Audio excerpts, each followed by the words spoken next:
If you've been walking, you've been eating better, you've maybe even been doing sit-ups or crunches when you remember to, and your middle still doesn't feel any different, I want you to know something first.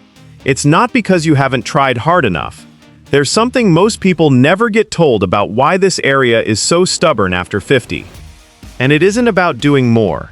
It's about what your body actually needs you to train, which is probably not what you've been training at all. Today I'm going to show you 3 simple movements, all done sitting in a chair.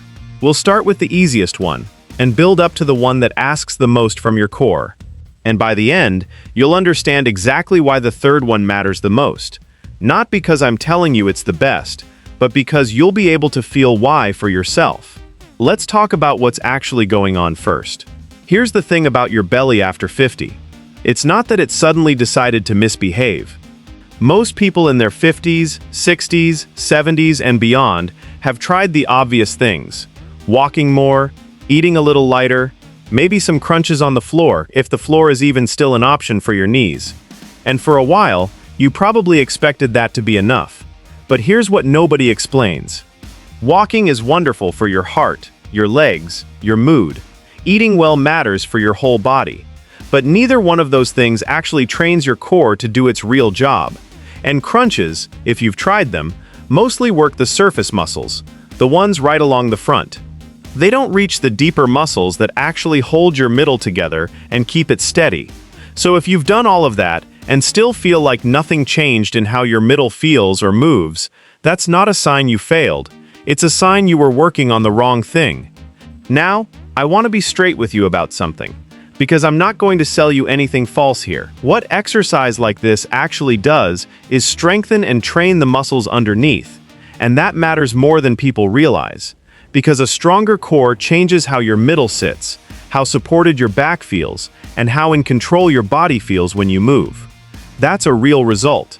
It's just a different one than burning belly fat. So if it's not about burning fat directly, what is actually going on underneath? Here's the part most people miss completely. As we get older, it's common to lose something called core control. Not just strength, but the ability to keep your middle steady while the rest of your body moves. Think about it this way. Your core isn't just there to make your stomach look a certain way.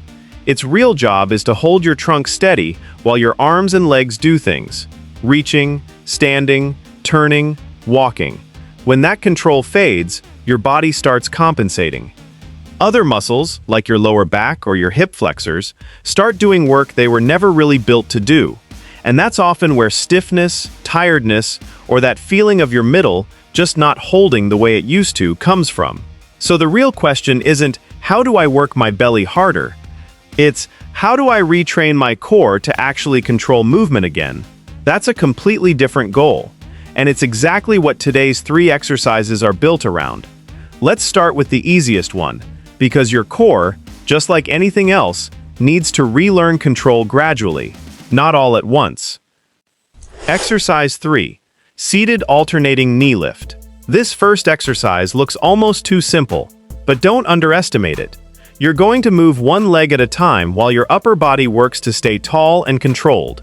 That gives your core a simple job. Stay steady while your legs move. How to do it. Sit near the front edge of a sturdy chair. Don't lean against the back. Keep both feet flat on the floor, about hip-width apart. Sit tall. Place your hands lightly on the sides of the chair, or rest them comfortably on your thighs. Now slowly lift your right knee a few inches.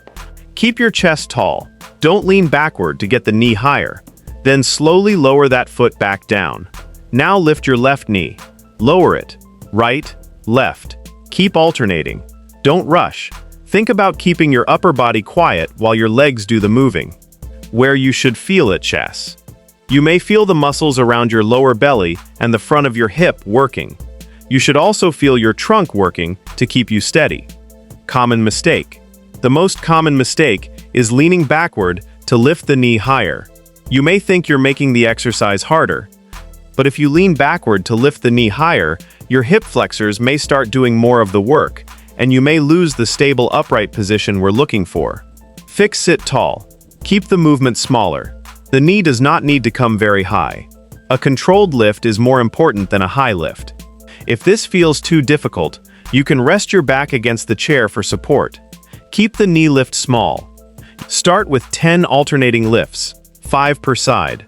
Rest for a few seconds, then continue if you feel comfortable.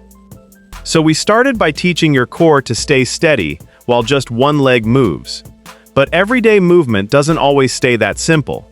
Sometimes your leg has to move through a much bigger range, reaching further, extending fully, and your core has to control that too. That's exactly what the next movement asks of you. Exercise 2, seated leg extension. The first exercise kept the movement small. Now we're going to increase the range. This time, the leg will travel forward and then come back in. That means your trunk has to stay stable while the leg moves through a longer range. How to do it? Stay near the front of your chair. Sit tall. Keep both feet flat on the floor to start. Now lift your right knee toward your chest.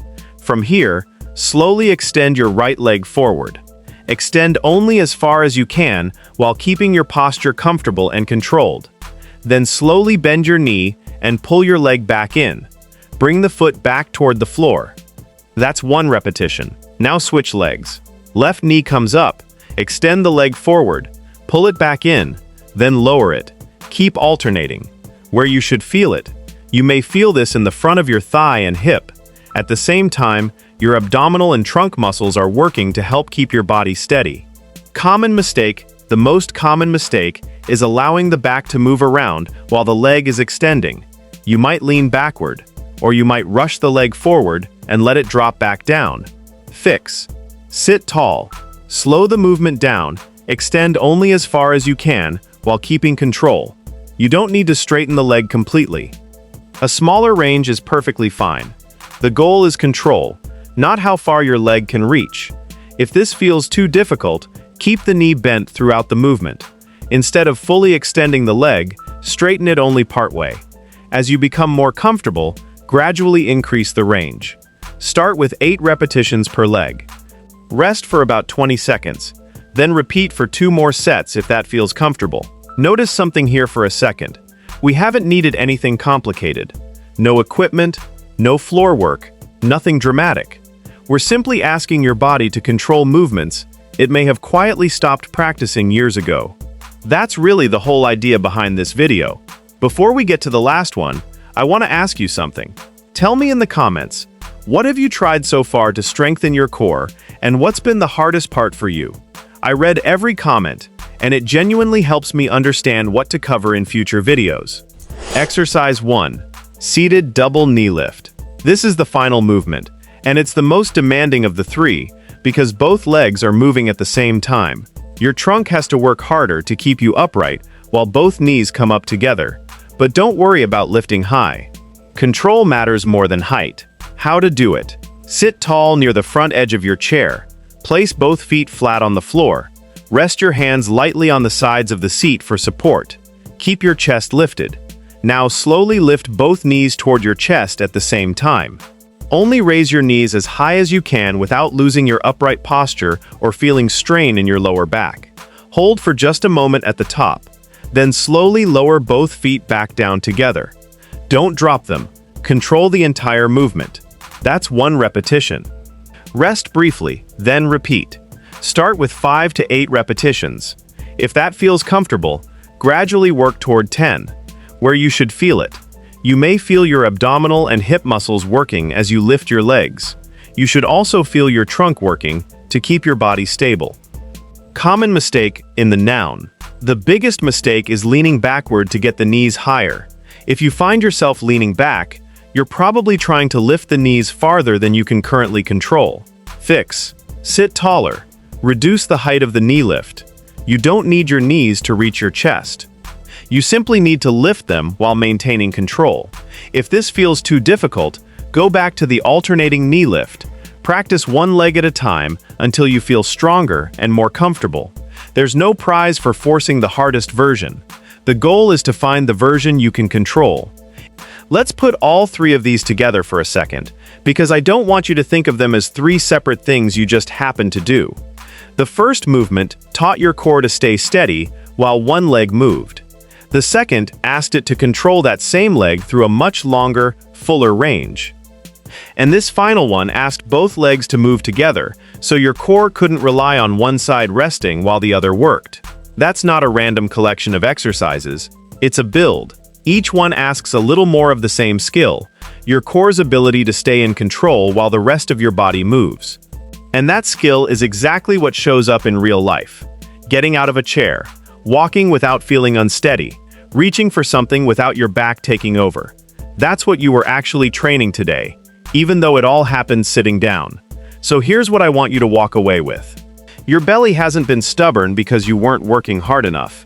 It's been missing the specific kind of training that actually teaches it to do its job, holding you steady while you move, not just looking a certain way. If you do these 3 exercises a few times a week, be honest with yourself about the timeline. You're not going to see a transformation overnight, but over a few weeks of doing this consistently, it's realistic to notice your core feeling steadier when you stand up, your posture holding a little easier without thinking about it, and your lower back feeling less like it's picking up the slack for everything else. 3 exercises, 15 minutes, 1 chair. That's genuinely all it takes to get started. If this helped you understand something you hadn't thought about before, do me a favor and hit like, and subscribe for more simple exercises built specifically for adults over 50. Take care of that body. It still has a lot of life in it.